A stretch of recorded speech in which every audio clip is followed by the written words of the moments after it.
सत्य सनातन धर्म की जय। जय जय शदाराम, हरे कृष्णा। तो आज हम सब शदानी भक्तों के लिए बड़ा ही पावन दिन है। तो आप सब शदानी भक्तों को 32वें पाठोत्सव की बधाई और हमारे सद्गुरु संत नवम ज्योत की विवाह वर्षगांठ की ढेर सारी बधाइयाँ। और आज जैसे हम कल देखे हैं कि भगवत गीता का दूसरा अध्याय चालू हुआ है, लेकिन अब भगवान बोलना चालू कर रहे हैं। तो पहले भगवान कौन होते हैं? तो वेद व्यास जी के जो पिताश्री हैं पराशर मुनि, उन्होंने भगवान शब्द की व्याख्या की है। और वे क्या कहते हैं भगवान शब्द के लिए? कि जिनके पास धन, शक्ति, सौंदर्य, यश, कीर्ति, ज्ञान तथा त्याग का भंडार हो, जो समस्त इन सब ऐश्वर्यों से युक्त हो, वे ही भगवान कहलाते हैं। तो भगवान श्री कृष्ण के पास ये 6 के 6 ऐश्वर्य है। भगवान की जो द्वारिका थी, हर भगवान की कितनी पटरानियां हैं, रानियां हैं? 16,108, और सबका अलग अलग महल था। सोचो भगवान कितने ऐश्वर्यमयी हैं। उसके बाद धन के बाद आता है शक्ति। भगवान के आगे कोई नहीं टिक सकता था, कृष्ण के आगे कोई नहीं टिका, ये महाभारत में हम देख चुके हैं। उसके बाद यश, भगवान का नाम सबसे आगे है। आज भी हम कृष्ण भगवान को याद करते हैं, तो यश है। उसके बाद सौंदर्य, तो सौंदर्य भगवान की मूरत, भगवान की श्री विग्रह को हम आज भी देखते हैं तो हम मोहित हो जाते हैं, क्योंकि कृष्ण का अर्थ ही यही है, जो सबको अपनी ओर आकर्षित कर ले, वही कृष्ण है। उसके बाद ज्ञान, तो ज्ञान तो हम भगवत गीता में देखेंगे अभी। उसके बाद त्याग, तो भगवान सब कुछ होते हुए भी भगवान सबसे विरक्त हैं, तो त्यागी पुरुष हैं भगवान। तो 6 के 6 ऐश्वर्य कृष्ण में पाए गए हैं, और कृष्ण ही भगवान है। कृष्ण भी भगवान नहीं, कृष्ण ही भगवान है।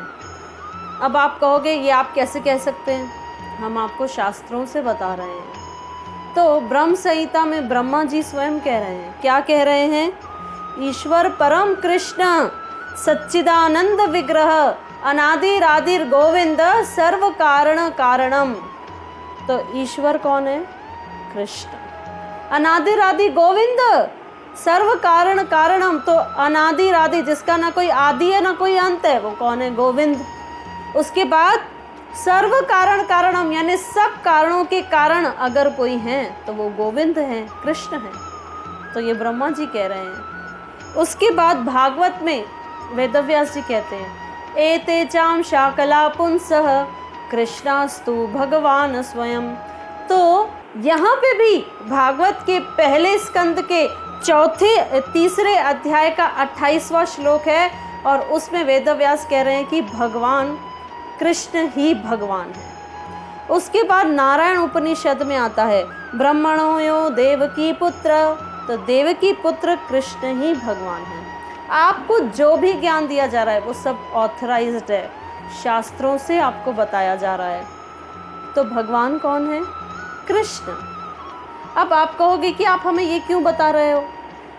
क्योंकि हम सब आगे भगवत गीता का श्रवण करने जा रहे हैं। अब मान लो हम एक उदाहरण से समझाएं। अगर आपको पता चले कि कहीं मोदी स्पीच देने आ रहे हैं, तो आप जाओगे, बड़ी ध्यान से सुनोगे। क्यों? मोदी आ रहे हैं ना, प्राइम मिनिस्टर ऑफ इंडिया। और इसी जगह कोई साधारण व्यक्ति आएगा तो आप शायद थोड़ा सुनोगे, थोड़ा छोड़ दोगे, उतना सीरियसली नहीं लोगे।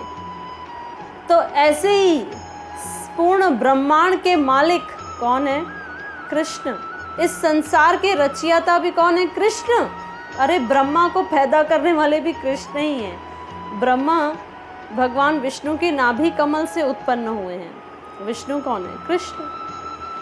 तो इसीलिए कृष्ण ही भगवान है। तो ये जो भगवत गीता है, ये कौन सुना रहा है? स्वयं भगवान सुना रहे हैं। इसीलिए हम आपको बता रहे हैं, ताकि आप सावधान हो जाओ कि जो हम गीत सुनने वाले हैं वो कोई ऐसा साधारण व्यक्ति नहीं गा रहा है।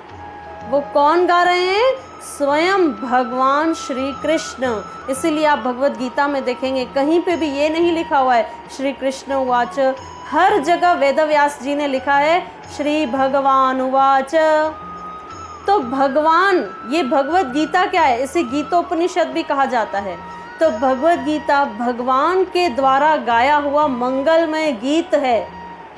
तो जब इंसान तनाव में आते हैं ना आजकल, तो हॉलीवुड, बॉलीवुड, टॉलीवुड, पता नहीं कहाँ कहाँ के सॉन्ग सुनते हैं। लेकिन जब अर्जुन तनाव में आया था तो अर्जुन ने कहा कि ये सब तुच्छ गाने हम नहीं सुनते हैं, हम तो भगवान के द्वारा गाया गया गीत भगवत गीता को सुनते हैं। तो भक्तों का क्या काम है?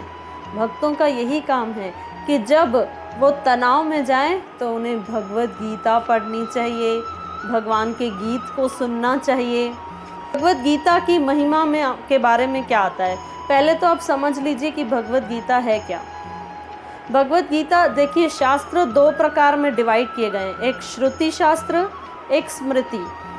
श्रुति वो होते हैं जो भगवान की वाणी को एज इट इज़ आपके सामने रख दिया जाए, तो वे होते हैं श्रुति शास्त्र। स्मृति शास्त्र कौन से होते हैं? जो भगवान की वाणी को समझाने के लिए कुछ एग्जाम्पल, कुछ कहानियाँ दी जाती हैं, कुछ इतिहास दिया जाता है, तो उसे हम कहते हैं स्मृति शास्त्र। लेकिन भगवत गीता की क्वालिटी देखो, भगवत गीता श्रुति शास्त्र भी है और स्मृति शास्त्र भी है। क्यों? क्योंकि ये भगवान की वाणी है, एज इट इज़ आपको दी जा रही है, तो ये क्या है? श्रुति शास्त्र। लेकिन क्योंकि भगवत गीता कहाँ से आ रही है? महाभारत से, और महाभारत क्या है? स्मृति शास्त्र है। तो इसीलिए भगवत गीता श्रुति शास्त्र भी है और स्मृति शास्त्र भी है। दूसरा, श्रीमद् भगवत गीता के लिए कहा जाता है गीता सुगीता कर्तव्य किम यन्ने शास्त्र संग्रहे या स्वयं पद्मनाभस्य मुख पद्माद्विनी श्रुता। जो स्वयं भगवान के मुख कमल से निकली हुई भगवत गीता अच्छी तरह से कंठस्थ करनी चाहिए, अन्य शास्त्रों के संग्रह से क्या लाभ होगा। यहाँ गीता के महात्म्य में बताया जा रहा है कि अलग अलग शास्त्रों का संग्रह करने से कुछ नहीं मिलने वाला, एक सार को पकड़ लो, भगवत गीता वही बहुत है, उसी में आपका कल्याण है। उसके बाद यहाँ क्या कहा जा रहा है?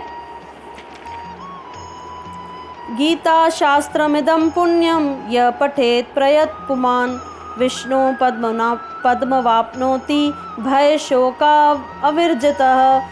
जो पुरुष इस पवित्र गीता शास्त्र को सावधान होकर पढ़ता है वह भय शोक आदि से रहित होकर भगवान के धाम को प्राप्त करता है। तो जो क्या लिखा है? सावधान होकर, ऐसे नहीं कि बस पढ़ रहे हैं, कुछ जा नहीं रहा है अंदर।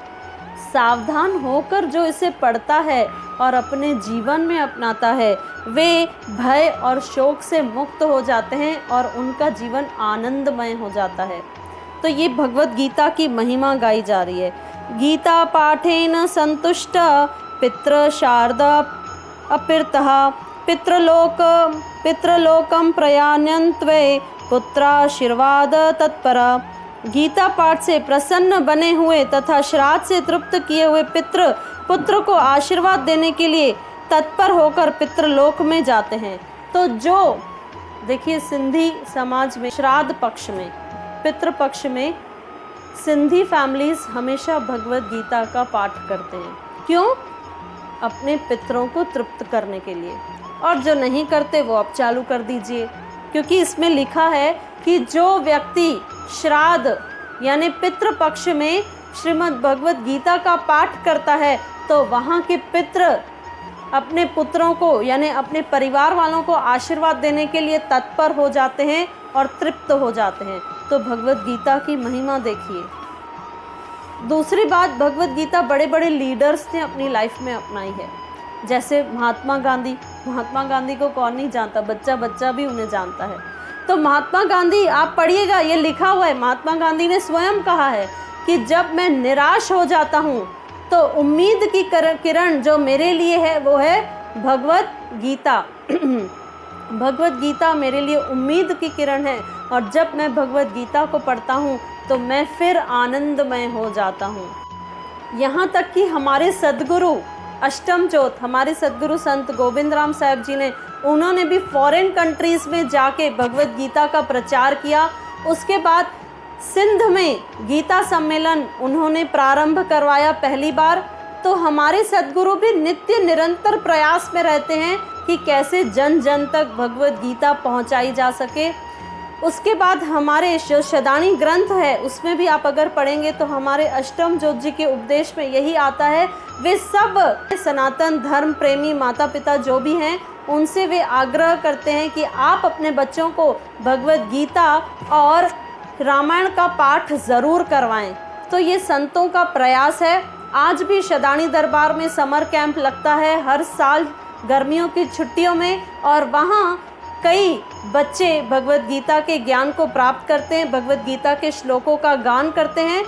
तो आप सब अपने बच्चों को भगवत गीता का पाठ करवाइए, उन्हें भगवत गीता सिखाइए। उसके बाद बड़े बड़े साइंटिस्ट, हमें लगता है कि साइंटिस्ट लोग तो भगवान में मानते ही नहीं है।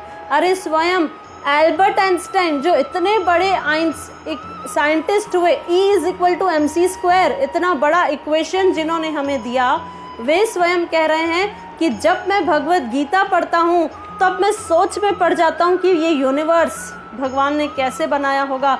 और मुझे ऐसे लगता है हम सब साइंटिस्ट व्यर्थ ही अपना समय गंवा रहे हैं, क्योंकि भगवान की सृष्टि को अपनी बुद्धि से समझना असंभव है, स्वयं आइंस्टाइन कह रहे हैं। स्टीफन कॉकी, ये कौन है? ये बहुत ही बड़ी बुक, मोटिवेशनल बुक उन्होंने लिखी, 7 habits from highly effective people. तो हैबिट्स के बारे में उन्होंने बताया, सोच के बारे में बताया। वे जब इंडिया आए थे, उनकी इंडिया में 2 मिलियन से ज़्यादा बुक्स बिक चुकी थी। जब वो इंडिया आए थे तो वे कह रहे थे कि आज मैं ये सफल हो पा रहा हूँ, ये मेरी बुक्स इतनी पब्लिश हो के इतनी बिक रही हैं। क्यों? क्योंकि मेरी जो भी हैबिट्स ली हुई हैं वो सारी की सारी भगवत गीता से ली हुई हैं। लेकिन भारत में मैं सफल क्यों हुआ? क्योंकि भारत के लोग मेरी बुक को पढ़ते हैं, भगवत गीता को नहीं पढ़ते। देखिए, फॉरेनर्स भी कह रहे हैं। हम इंडिया के लोगों को ना एक माइंडसेट है, जब तक फॉरेन का स्टैंप नहीं लगता है ना, तब तक हम उसको मानते ही नहीं हैं। तो यही बात स्टीफन भी कह रहे हैं, जो इतने बड़े राइटर हैं, इतने बड़े बुक के राइटर हैं।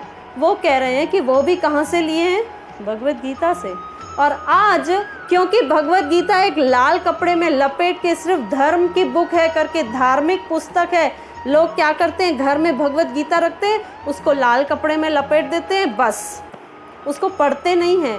जब भगवत गीता इस देश में पढ़ी जाती थी तब भारत को सोने की चिड़िया के रूप में देखा जाता था, लेकिन आज भारत में भगवत गीता को लाल कपड़े में लपेट के रख दिया गया है, इसलिए वो चिड़िया उड़ गई है। इसीलिए आज अगर हमें अपने भारत को आगे ले जाना होगा तो हमें भगवत गीता को लाइफ में अपनाना होगा। स्कूल में नहीं दे रहे हैं, लेकिन घर पे तो आप सिखा सकते हैं। घर पे अपने बच्चों को भगवत गीता का ज्ञान दीजिए और फिर देखिए कि हमारे भारत की उन्नति कैसे होती है। फिर से हमारा भारत सोने की चिड़िया के रूप में विश्व के सामने आएगा। लेकिन वो कब आएगा? जब हम भगवत गीता को फिर से पढ़ना चालू करेंगे। इसीलिए जन जन से आग्रह है, इन वीडियोस को फैलाइए, भगवत गीता भगवान की वाणी को फैलाइए, शेयर कीजिए। हरे कृष्णा, जय जय सदाराम।